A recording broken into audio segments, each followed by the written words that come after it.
Coming up on Dig It. If I really think about it, and I think about the things that I've missed out on, the normal family life stuff, it's just too much. And it's an ongoing struggle. It's tough, and the kids sometimes will tell you, they'll be like, you're not here for that. You weren't there for this. But it cuts deep, doesn't it? Yeah, it really does. We both have imposter syndrome. What if it wasn't rubbish? What if you were actually good at what you did? When I go to the pub, I'm like, can I have a cup of tea? What's your go-to aperitif? Jägerbombs always go down particularly well to kickstart a party. All of that right after this.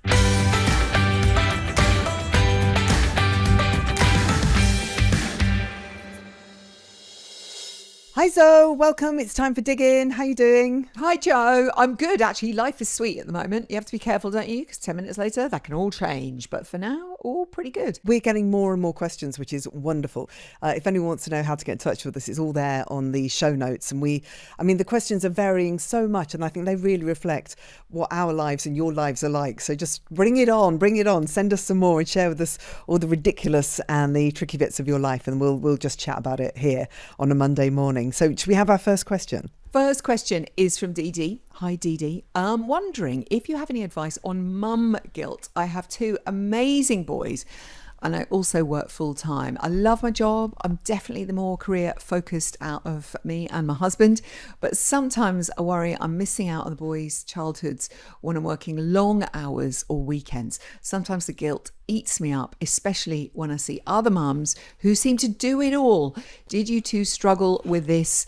How did you manage? Firstly, Dee Dee, do not be fooled. Sometimes you look from the outside, it may seem that people are doing it all. On the inside, I think is a very different story. So yeah, you think, hang on a minute, she's totally mastering this. But yeah, don't be fooled. We're all struggling. You have a conversation with that person first in the morning or over a cup of coffee, and they'll be going, I am struggling to hold it all together. I don't know how it seems. And yeah, we are all those swans just kind of serenely going along and underneath just paddling furiously, well out of control and just trying to keep afloat. That's what we're trying to do. God, mum guilt. I've always had this, and we're in very privileged positions. I think the jobs that we do, we're very, very, very lucky, and but it does mean that we work unsociable hours. And Zoe, I know you have as well. We're at different ends of the day, and it's really impacted the family. When I was doing the evening session, I think I've mentioned this before, but it meant that I was working in the evenings, and I've always worked in the evenings, so it's meant that I've not been able to do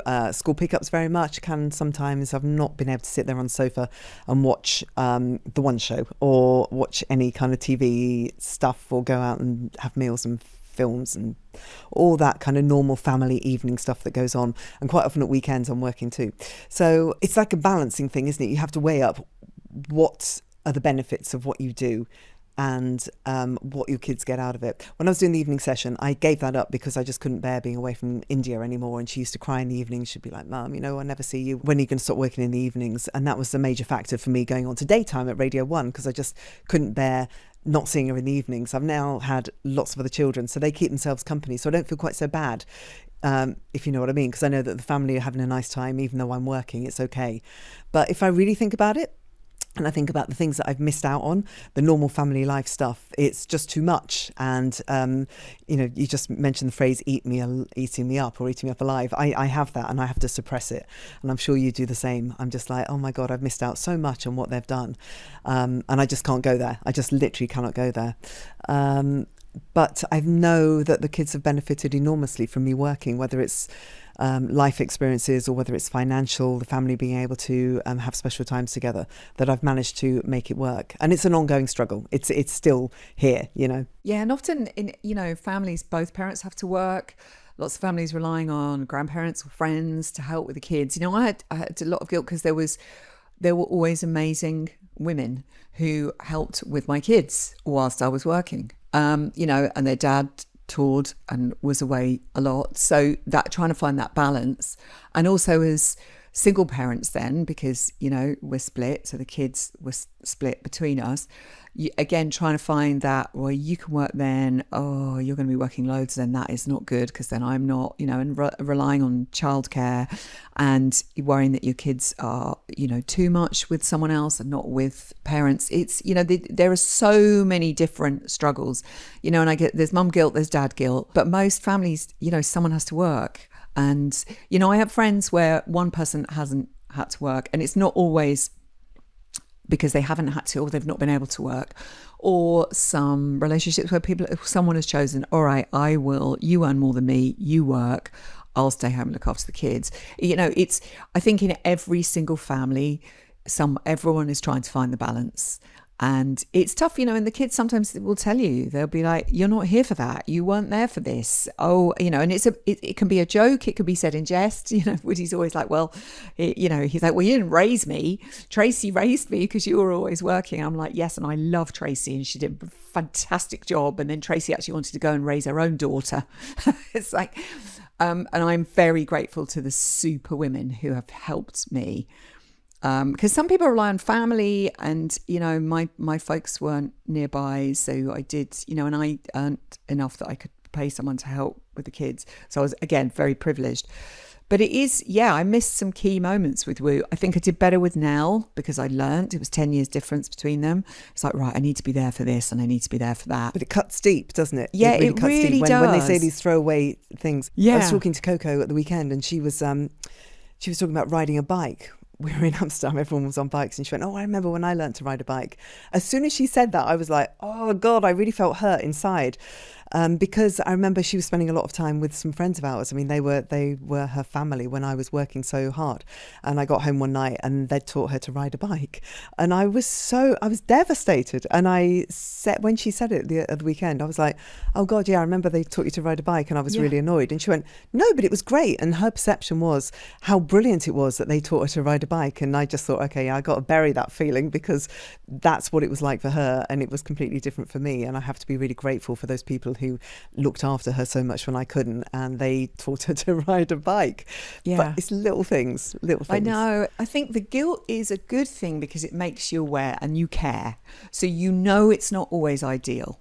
But I don't think it is ever ideal for anyone that having kids and trying to work, and people are really struggling at the moment. And you're just trying to find that balance.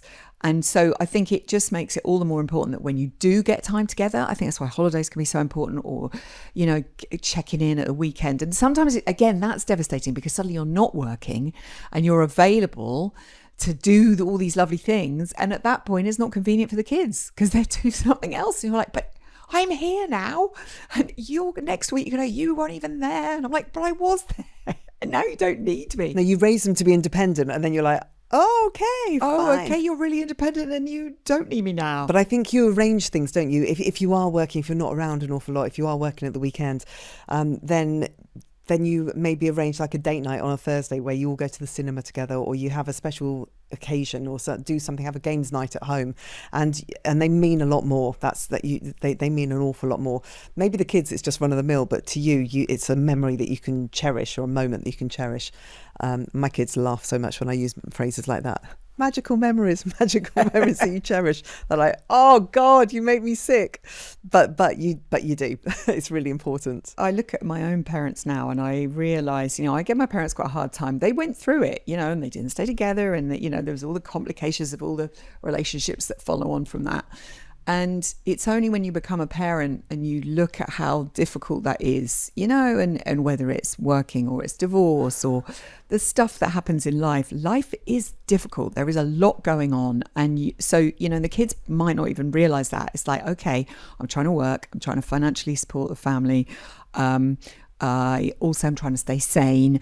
There's all this other stuff going on, and you are just doing your best. And we're learning all the time. And I now look at, what my parents did and what they were surviving and what they were struggling through, and the stuff that they'd inherited from their parents and all that stuff, and their guilt.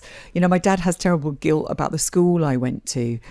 And it's like, Dad, it's all right. I did all right. I did okay. Because I gave him such a hard time for sending me to convent school, but it was all right. We all survived. What he thought was right at the time. Yeah. Yeah. So he thought it was right at the time. Absolutely. And your parents worry about the things they did, and we'll make it up. And then when our kids are older and they become parents, they'll be struggling to, you're trying to hold down a job. You're trying to take the work when it's offered in case it dries up. So there's all these things you're worrying about. So you're just doing your best. Sometimes you feel like, I haven't done my best. And then you'll be like, right, I'm going to do things slightly differently, and you change it up. But don't give yourself too much of a hard time. If you're loving Dig It, make sure you hit the follow on Apple or Spotify.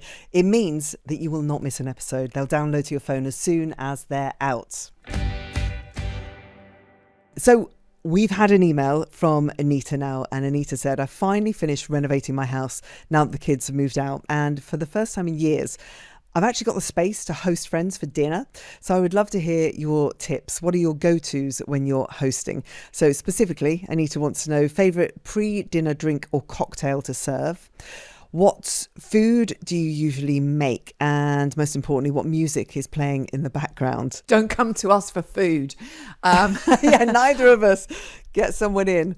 We are big fans of a spicy margarita in the house amongst my friends. My friend Beth perfected the Soho House spicy margarita because I think they were some of the first guys that did it. And it involved cupping coriander. So, yeah, cupping the coriander, putting it in your hands and sort of clapping around it. And apparently that makes all the difference, according to her.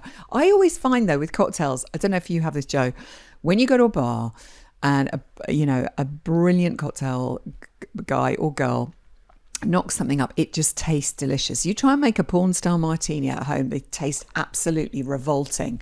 Also, we've become quite big fans of the Negroni in my family, and my brother makes killer Negronis, but that's probably not a pre-drink, that's a later drink because they're pretty strong because they have 3 types of alcohol in. What's your go-to aperitif? What's being drunk in yours? Probably not me drinking these, but I know Jägerbombs always go down particularly well to kickstart a party in style. We've got quite a lot of shot glasses we've amassed over the years, so it'll either be Jägerbombs or Baby Guinness. Oh yes, I had a Baby Guinness at a Christmas party. Yeah. What is a Baby Guinness? Okay, Baby Guinness is 2 parts Tia Maria, because when Cass sent me a message going, Mum, can you pick up some Tia Maria from the supermarket? I was like, you're drinking Tia Maria. But then if you mix it with Baileys, it looks like Guinness, and that is a Baby Guinness. Baby Guinness. Yeah, I did. I was given one at a Christmas party and it was not unpleasant. To be honest with you, I don't drink a lot. I can only really drink. I didn't drink for a huge part of my life, and now I can brilliantly have 1 or 2 drinks, and it never goes further than that because I just can't take it. I think, menopause changed all that, and that's a good thing, to be honest with you. But I do, as a result, I do like a cocktail because I don't love wine because I've found that I can't really drink wine anymore, and I've never drunk beer. So you get a bit stuck. When I go to the pub, yeah. I'm like, can I have a cup of tea? I've gone back to being a student and having cider because it's cider. A long drink. You can sip at it because I'm the same as you. I can have 2 spirits, so I'll always go for vodka. And maybe sometimes I've gone back to Jack Daniels fairly recently, but if I go over 2, then my head will hurt so much the next day. Literally 2 hours after drinking it, I'll be hyperventilating and trying to get as much water as I can down myself. Yeah. In terms of music, I will go with Vampire Weekend all day long. I was thinking about my holiday. Well, who did I listen to most? It would have been Vampire Weekend because they have music for every mood. So they have like upbeat, chirpy stuff, but also they have really beautiful melodic things. So I would probably do a Spotify playlist and just do Vampire Weekend radio, because then it will reflect loads of the Vampire Weekend songs I like, but then also artists who are a little bit like them. So some Father John Misty will appear, or some Maccabees will appear. I love those playlists. I think for background music, you just put in the kind of mood that you want. So if you want an upbeat party playlist, or you put in Chapel Roan and have a Chapel Roan playlist, and it will just tailor it to your needs. So I'm a big fan of those playlists that happen. So we should do a playlist. We should do a Dig It playlist. Let's do a Dig It playlist. Okay, a bit of your stuff, a bit of my stuff, and then we'll see where it takes us. Because also, whenever we've talked about music, like when we talked about music that the kids were born to, it's prompted a conversation amongst lots of our viewers and listeners about the things that their kids were born to, and there's some really funny stories in there. Headers on Instagram said, I had Moon Safari by Air during my C-section. Such a great album. We chose not to find out the sex prior to giving birth. My daughter was born to Sexy Boy, second track on the album. Didn't realise the C-section would be so quick. Yeah, if it all goes smoothly, it can be very quick. Headers, great choice though. Great choice.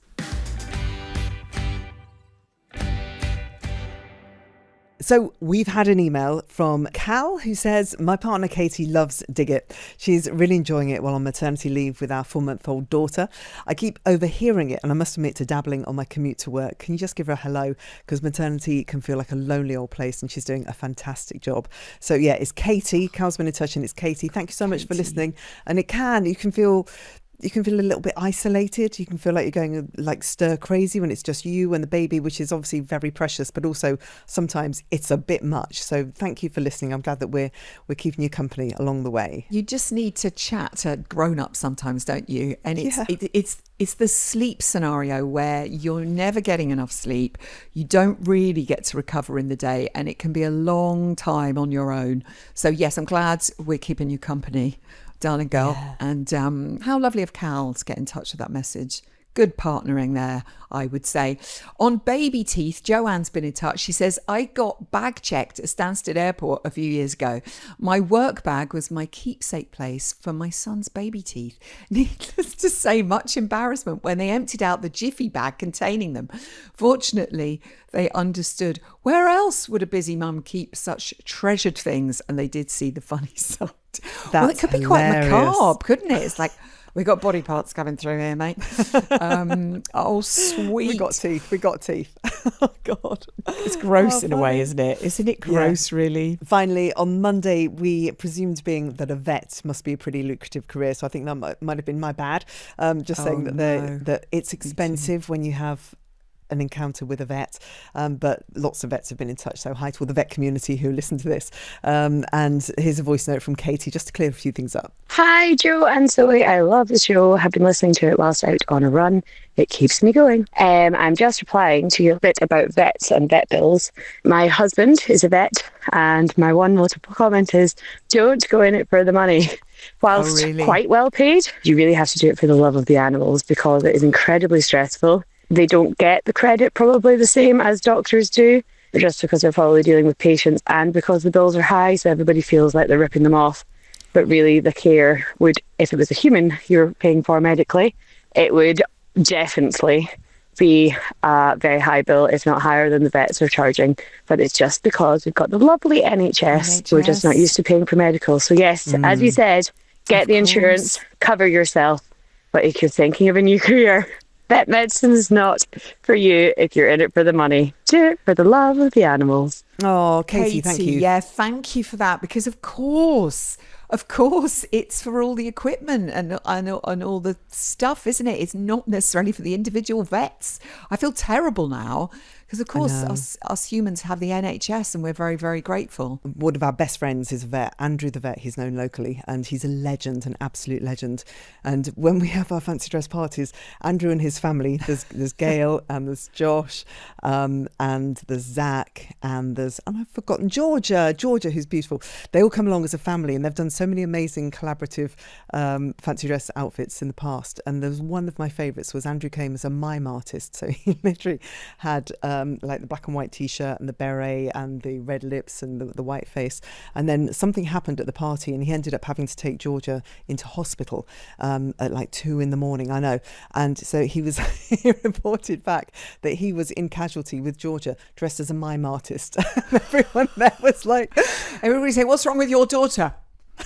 Yes, that's absolutely bonkers. I should also say thank you. I just wanted to say thank you to everybody who's got in touch. I talked about Disco Steve and how hard it's been for him since he lost some really close friends. Those people, those friendships that build up over years and years and years, and you have those jokes, you have the banter, you have the history, and when they die, when they go, you're left alone and your world is so much smaller, and that's been really hard for Steve.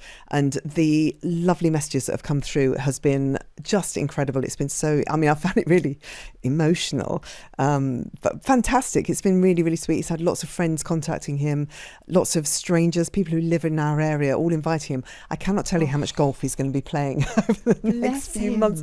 Oh my God, he got a message from, it's been so heartwarming, and lots of other people saying that they've been in similar situations. They've either lost their partner or they've lost their best friend of like 40 years. And so they know that feeling of what it's like. So I want to send them lots of love and wish them best of luck with pursuing new hobbies, with doing new pursuits, which is what a lot of people have been suggesting, joining new clubs. But he did get an old friend get in touch with him the other day, and his friend said, oh yeah, I was playing golf with Gareth Southgate the other day, so maybe you want to join us when we go out and play golf next. And Steve is like, I can't even play golf, what are you on about? But he might become mates with Gareth Southgate. He That's a might lovely do. friend for Steve. I think they'd get on like a house on fire. No, this is amazing.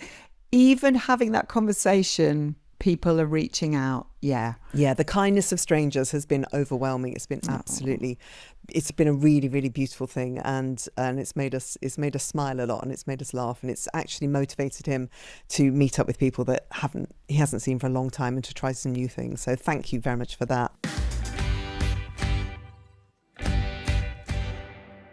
We're going to take a quick break for some ads. Don't forget, if you're enjoying the podcast, you can become a subscriber to The Potting Shed. You'll get longer episodes, bonus content, and access to our members chat room where we can share tips. Also, you get early access to those live shows when they happen. But most importantly, you'll be supporting the show. To subscribe, head to digitpod.co.uk or tap the link in the show notes.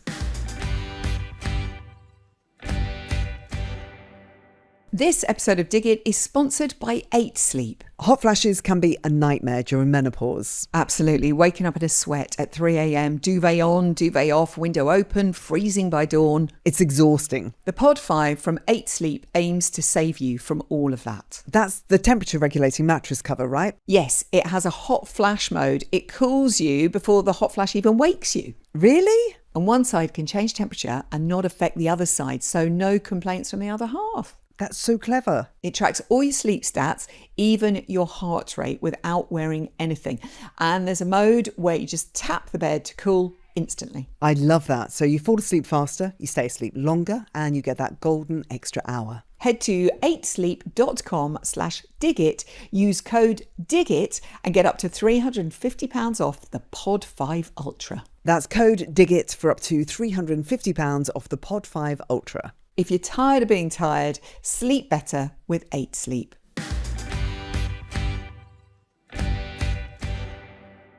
This episode is brought to you by Airbnb. So my daughter's just been off again. It was Amsterdam this time. And you know what it's like? The house is always so quiet when the kids disappear, when they're away. Oh, totally. Woody's the same, always off on adventures with his mates. And I love that for him. But it's strange how quickly the house can go from chaos to total silence. I know. It's also made me think, actually, there must be quite a lot of spare bedrooms out there. I bet there is. And people could put them to good use by hosting on Airbnb. A lot of people think you have to host your whole place. Well, some people host their spare room now and again. Yeah, I mean, it's really flexible, and also it can work to your schedule. You can choose to host when it suits you and pick up a bit of extra money along the way to put towards a trip of your own. I never say no to a trip away. Your home might be worth more than you think. Find out how much at airbnb.co.uk/host.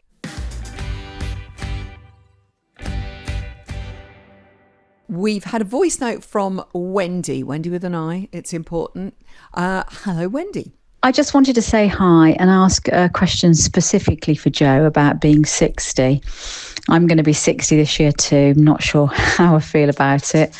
I had a reasonable 50th, hated 40, hated 30. So I'm kind of already building it up in my mind. So if you've got any tips on how to get through it. And the other thing was imposter syndrome. I'm an artist and I work alone in my studio. Once my brain goes into a downward spiral, it's easy to hate what I'm doing, and then imposter syndrome kicks in. And I think that affects my work. Look, I know you're not a self-help podcast, sorry, but I just wondered what your thoughts are and if you've ever suffered, either of you, with imposter syndrome. Loving the show. Bye.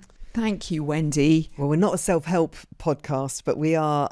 We can empathise, I think, can't we? We have these conversations. So, Wendy, thanks for reaching out. Yeah, I mean, Wendy, if you can do 60 as well as Joe, you're going to ace it. Joe, what would you say to Wendy about the big 60? I think I mentioned that I became really aware of it, probably just because of the job that I was doing, and I kept getting spoken to by so many different people when I was being interviewed. Not even journalists, but anybody I know, they just kept going, oh, you've got a big birthday coming up soon. So everybody makes you aware of it and face up to it. I mean, maybe that's a good thing. I probably, if it had been left to me, I would have just brushed it under the carpet. I would have ignored it completely and been in denial. And that's what Disco Steve did. He's always been 19, and he will be 19 forever. But I just felt like I couldn't. I just gave in. I was just like, okay, I'm going to celebrate this. I'm going to have to. And, being alive at the age of 60 is something to celebrate, because we've talked about this so much that there are many people who don't have that privilege. So I think, Wendy, you just have to go, I can't do anything to change this. I am this age. I have lived this many years. How can I make the best of the years that I've got ahead of me? And what have I got to be proud of and to be happy about at this age? What have I got to look forward to? And that's what I've tried to do.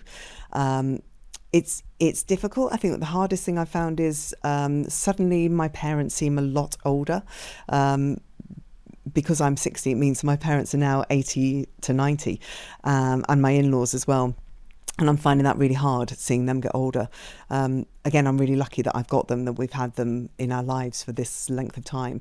But it does feel like there's a shift. There's definitely a shift in our lives. And we're like, oh, okay, we're this age. We've got to look after ourselves. We've got to look after our parents as well. And so there is suddenly a weight of responsibility that I'm feeling too, Wendy. I don't know whether that's something you can relate to as well. Being 60, I've made myself think, right, I need to do the things that I want to do in my life. So it's about planning trips. It's about seeing friends. It's about keeping fit. So I've tried to make myself assess how my fitness is and get my shoulder fixed, because that's impeding the amount of swimming I can do, and just getting my act together. Maybe being 60 makes you just suddenly take stock of everything and go, right, going to get my act together. What do I still want to do? How do I preserve this body that is serving me quite well at the moment? And how do I make the best use of it going forward? And Wendy, also, you talk about imposter syndrome, and I think whatever walk of life you're in, it's something that everybody has. I saw a survey the other day, and it said that 75% of women suffer from imposter syndrome, and only 50% of men suffer from imposter syndrome. So maybe it's something peculiar to our sex, which we should attempt to change. But I think, you're an artist, so you're probably comparing your work with things that you see in galleries, things that you see online, maybe on Instagram, and you kind of have to go. It goes back to what Zoe was saying the other day. You have to put on your steel knickers, and you have to go, do I want to put myself out there? Do I believe in what I'm doing? Do I love what I'm doing? Well, I do, and therefore I'm going to carry on. I'm going to be creative. I'm going to make my works of art, and I'm going to be proud of what I'm doing. The other option is not daring to do it, and that would be to deprive yourself, I think, and that would be not to be true to yourself. So I would urge you to carry on being creative, carry on making what you're making, and be proud of what you're doing. Put yourself out there, because the reward in the end is worth it. Yeah, absolutely. My brother Nick is an artist, and he really struggles with that, because that's the thing. If you're on your own, and it's almost like you sort of lose perspective. And a lot of artists are very hard on themselves. I have a lot of friends who are incredible painters, but they won't ever show anyone their work. They don't want to sell their work, because trying to believe in themselves is so tough. So yeah, that's when you kind of want your friends and loved ones to be able to say, look, just keep going and believe in yourself. And maybe sometimes it's trying to get yourself out of that rut of thinking negatively. And yeah. I was taught this thing once by a great therapist, and it was to do with work, and I was having that thing of just before I would go live, the voices would all start, you're really rubbish at this, you can't do this, you're terrible, da, da, da, da, da. And she taught me a really lovely trick, 2 tricks. One was that you would just sort of, I used to actually physically turn. I'm sure everyone thought I was a bit crazy, but it's sort of turning to the voice and just saying, yeah, that is your opinion right now, but I've just got to go and do this thing which involves me being able to concentrate. Can you just hold that thought for a minute? I'm just going to go and do this. It's almost like just trying to stop the negative voice and quieten it for a little bit in order for you to do your thing. And another thing she used to say was, what if it wasn't rubbish? What if you were actually good at what you did? What if the thing you were doing was successful? So what if the piece of work you're working on is actually really good? What if you are a really talented artist? What if, and in even having that conversation, so it's just trying to stop the role of negativity to, hang on a minute, what if I was quite good? What if, and there's a difference between being like an egomaniac, But there is a thing, it's just trying to stop the voices of the negativity, and just for a little minute, pause them, step back and think, well, what if it wasn't that bad? What if actually I was, it's just a little trick. Sometimes it can work, sometimes it doesn't. But those are little things that have helped me sometimes, of just stop the role of negativity. Or sometimes just write it down, rant it, like it's crazy handwriting. Oh, I'm feeling like this, I'm feeling like that, and I'm really struggling with this, and I'm struggling with that. But just get it out of your head onto a piece of paper, shut that book, put it away, go and have a cup of tea, have a walk. And sometimes just getting that out of here somewhere else, and then moving forward. I don't know. These are just some little things that I've tried that have helped me at times. But just know that we both have imposter syndrome, and I think that everybody you speak to will also have that feeling as well.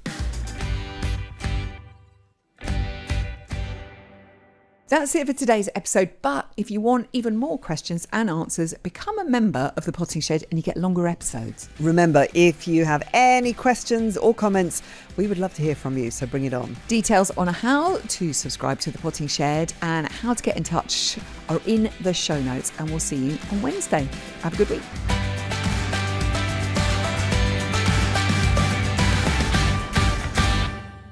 Dig It is a Persephonica production.